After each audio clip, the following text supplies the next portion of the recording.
O salário no fim do mês. Tá dando para pagar as contas? A gente até vê ali, oferta. Mas as pessoas estão conseguindo encher as sacolas? Hoje a gente precisa pensar um pouquinho para poder fazer boas escolhas, para fazer o dinheiro dar até o final do mês. Tem que haver um planejamento, sim. Senão não dá. E se você recebesse o salário mínimo? É muito pouco para poder manter o básico, assim, para conseguir manter o básico, o mínimo, do mínimo com o salário mínimo, as pessoas acabam passando algumas dificuldades. Ainda mais o valor, por exemplo, aluguel subiu bastante. Então, com o salário mínimo hoje é difícil. Tem que pesquisar e comprar o básico e ir pesquisando. Senão fica difícil realmente. O salário mínimo foi criado por lei para ser a base da remuneração do país.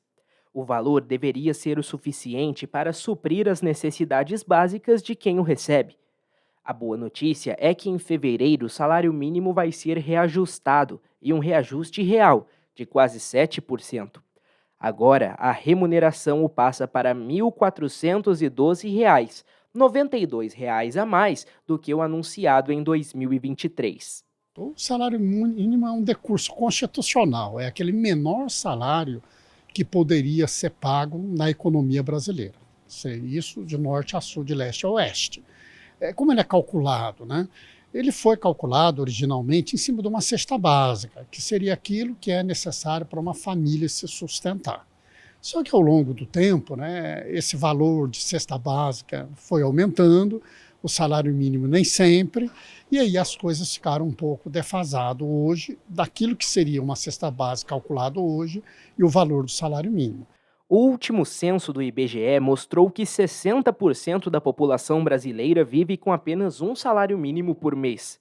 Ou seja, a maioria dos brasileiros. Aqui em São José, a realidade é melhor do que a nacional. A média salarial dos joseenses fica entre 3 a 4 salários. Então, por lei, ele é reajustado no mínimo no valor da inflação do ano anterior. Então, o ano anterior, a inflação foi 3,85. Então, a rigor, o mínimo que seria reajustado nesse ano seria de 3,85.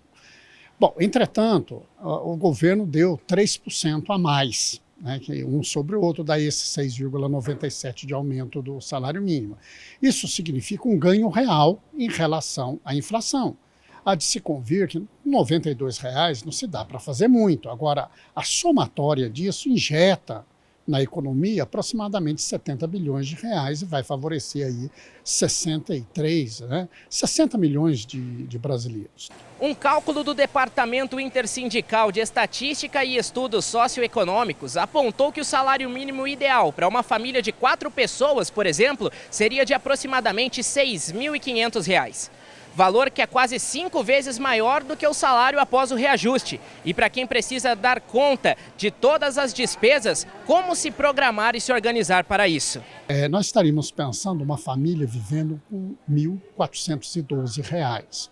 Se levar em conta salário, que tenha que pagar aluguel, que tem que se alimentar, que tem que pagar luz, transporte, realmente esse é um valor pequeno, né?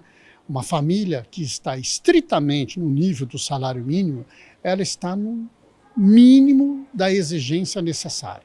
E talvez nem atinja isso, dependendo da região que essa família esteja morando. O jeito é poupar o máximo e optar pelos produtos mais em conta. Nada de luxo. Em alguns casos, para as famílias que precisam arcar com os gastos domésticos só com o salário mínimo, também existem programas e benefícios do governo para uma renda extra.